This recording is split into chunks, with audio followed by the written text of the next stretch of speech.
sore ini saya Syamsul Jahidin dan rekan saya Ibu Melanie Windasari SH.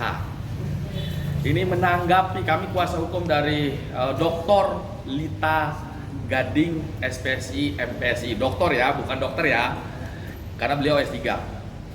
Jadi menanggapi terkait dengan tentang adanya selentingan kabar berita yang katanya nih klien kami nih Mbak Lita Gading dilaporkan oleh salah satu anggota DPR RI yang Komisi 11 yang dilaporkan di Polda Metro Jaya. Katanya dilaporkannya terkait dengan kalau saya melihat dari videonya menyampaikan bahwa yang dilaporkan adalah tentang perundungan ataupun tentang pembulian terhadap anak dan undang-undang ITE, tapi tidak jelas disebutkan pasalnya pasal berapa. Saya juga nggak terlalu paham karena klien saya sampai saat ini masih di luar negeri. Di luar negeri dan tidak pernah menerima somasi, surat teguran ataupun apapun bentuknya itu. Nah, makanya kita kami kuasa hukumnya menanggapi ini ada apa? Apa sih sebenarnya yang diinginkan oleh seseorang yang katanya melaporkan klien kami ini?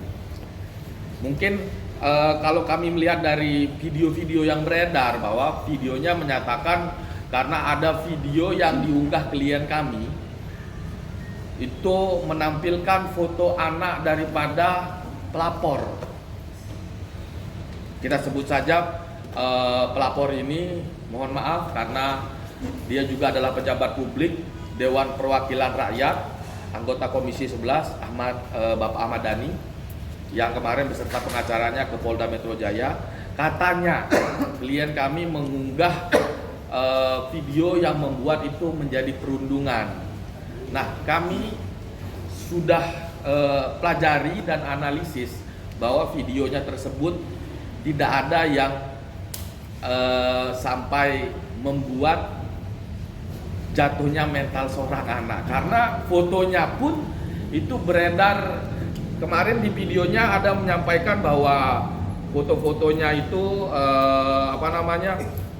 didapat dari akun bodong. Nah, kami mencoba cek ya teman-teman. Ternyata foto-foto itu tersebut sudah beredar. Jadi klien kami ini adalah seorang psikolog tersumpah, psikolog aktif. Jadi ya hanya memberikan tanggapan secara edukasi. Kalau kami melihat video dari unggahan videonya, tidak ada yang menyatakan perundungan ataupun menjatuhkan harkat martabat. Dan di dalam video waktu pelaporannya juga kami mendengar dan melihat, menganalisa secara seksama, tidak ada yang disampaikan perundungan itu seperti apa, pembulian itu seperti apa, terganggu psikisnya itu seperti apa.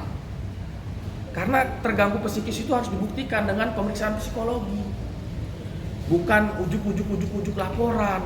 Terus ada, mohon maaf, pengacaranya menyatakan bahwa ini adalah kejahatan luar biasa.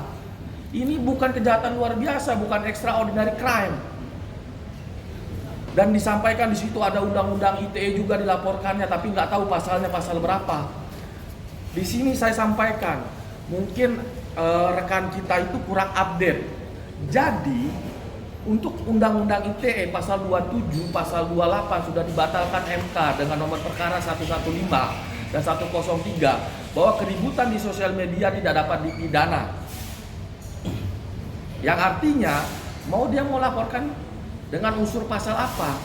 Karena teman-teman media bisa ngecek, masyarakat seluruh Indonesia bisa mengecek sendiri video yang diunggah oleh klien kami. Apakah ada yang melanggar norma hingga menciptakan yang namanya kekerasan membuat psikis? Dan saya perlu ingatkan kembali bahwa kalaupun tindak pidana kekerasan anak itu minimal hukumannya 3 tahun 6 bulan, dan itu kekerasan yang dibuktikan dengan ada visum et repertum dan lain-lain, bukan berdasarkan katanya Ini negara hukum, bukan negara nenek moyang kita. Bukan negara nenek moyang dia. Mungkin ada yang mau ditanya teman-teman? Pak, di video itu apakah benar disebutkan nama Safia Ahmad? Mari kita. Benar. Safia Ahmad Dhani disebutkan. Permasalahannya di mana? Bawah umur. Itu kan di bawah umur, Bang. Jadi yang dipermasalahkan sama Ahmad Dhani itu dari Dr. Litanya itu sendiri mengunggah foto dari anak di bawah umur dan menyebutkan nama aslinya dari Safia itu sendiri. Banyak kok media di berita, di Tribun, ada di Tribun di lain-lain, teman-teman bisa cek di Google kok. Banyak media yang memberitakan itu. Kenapa klien kami yang dilaporkan? Ada apa klien kami yang dilaporkan? Harusnya dia melaporkan dong media-media yang mengupload anaknya, mengupload berita ini. Klien kami hanya menanggapi secara akademisi, sebagai akademisi ya. Saya ulangi lagi, sebagai akademisi untuk edukasi. Sebagai akademisi untuk edukasi, please deh. Nah, Bang, tapi di unggahan itu video fotonya di blur nggak matanya atau full? Saya belum lihat. Kan tidak di blur, karena foto itu diambil dari sosial media, dari berita-berita yang sudah beredar. Teman-teman bisa cek sendiri. Ini kan foto-fotonya yang diupload oleh klien kami, diambil dari berita-berita yang sudah beredar. Ini ada Nakita, Tribun, Pos Kupang, Tribun Style, Indie Celeb, Tribun. Laporkan semuanya. Baru laporkan klien kami. Jadi jangan ada tendensius. Terus di akhir videonya pun, mohon maaf, PH-nya mengatakan kita akan meminta untuk ditangkap paksa klien kami. Saya sampaikan, klien kami ini bukan penjahat. Klien kami ini tidak melakukan kejahatan yang luar biasa. Dan klien kami ini kami pastikan tidak akan mengatakan minta maaf. Minta maaf untuk apa? Klien kami tidak akan minta maaf. Karena untuk meminta maaf untuk apa? Apakah karena dia mohon maaf memiliki power sebagai Dewan Pengkhianat Rakyat? Salah, maksudnya Dewan Perwakilan Rakyat. Mau menggunakan abuse of power-nya tidak bisa. Semua harus memenuhi unsur autus reus mens rea-nya.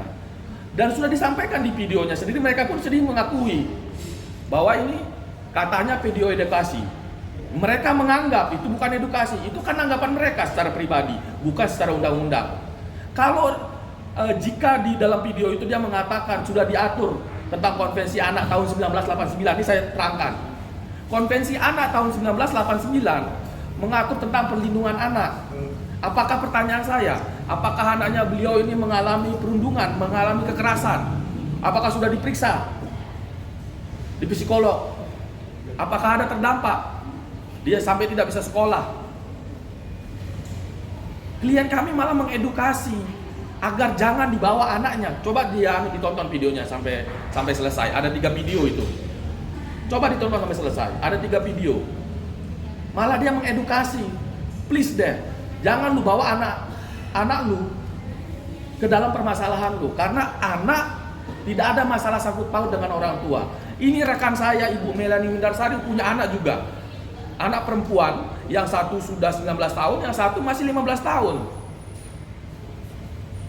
Rekan saya ini kalau Mbak Mei, kalau ada yang mengupload seperti itu untuk mengingatkan pertanyaan saya, Mbak Mei akan marah apa tidak? Tentu enggak ya Bang. Tentu aja enggak. Kita mungkin di sini juga perlu ditegaskan.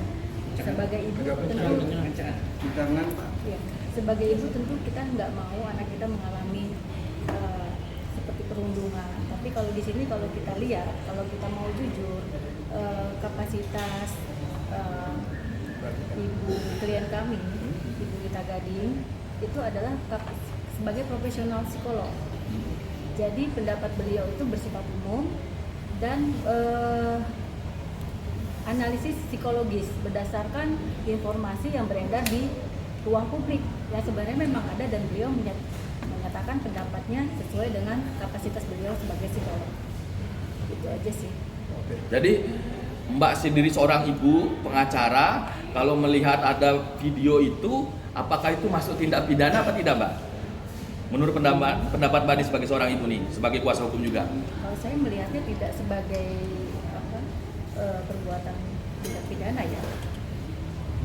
Justru di situ kita lihat ada yang disampaikan itu berupa pencerahan dari seorang psikolog yang mungkin mempunyai perhatian khusus terhadap masalah-masalah yang dihadapi anak,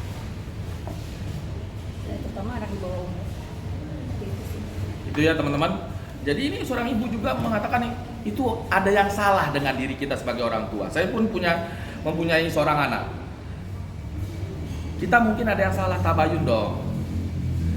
Ada terus anggapan bahasa kita akan meminta penyidik untuk tangkap paksa. Nggak usah ditangkap paksa. Kalau kami ada panggilan, kami akan hadiri. Klien kami akan hadiri, walaupun di luar negeri. Klien kami saat ini sedang di luar negeri bukan untuk jalan-jalan, tapi sedang untuk membela negara ini karena ada kegiatan mewakili negara ini. Teman-teman bisa verifikasi betul atau tidaknya ke beliau langsung. Artinya tidak ada niatan jahat. Mereka sendiri mengatakan edukasi. Apakah terus ada pernyataan begini di dalam video yang di depan Polda Metro Jaya setelah pelaporan katanya, karena dia berpendidikan tinggi. Ya karena dia berpendidikan tinggi makanya ngasih pencerahan. Karena dia mengetahui makanya dia memberikan pencerahan. Karena dia seorang psikolog tersumpah, hati nuraninya memberikan pencerahan, memberikan masukan edukasi untuk agar anak-anak kita nanti bisa lebih baik. Jadi bukan hanya, mohon maaf, seperti yang disampaikan, bukan hanya anak Ahmad Dhani, apalagi KPAI. KPAI harusnya ngurusin anak-anak yang terlantar, bukan anaknya orang kaya, bukan anaknya anggota DPR.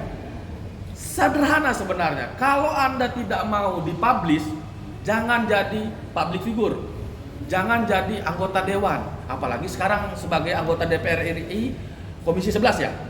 Komisi 11 dan ibunya dan istrinya, mbaknya Komisi 6. Harusnya lebih soft, lebih tenang, lebih fokus untuk mengurusi rakyat, bukan urusan remeh-temeh seperti ini.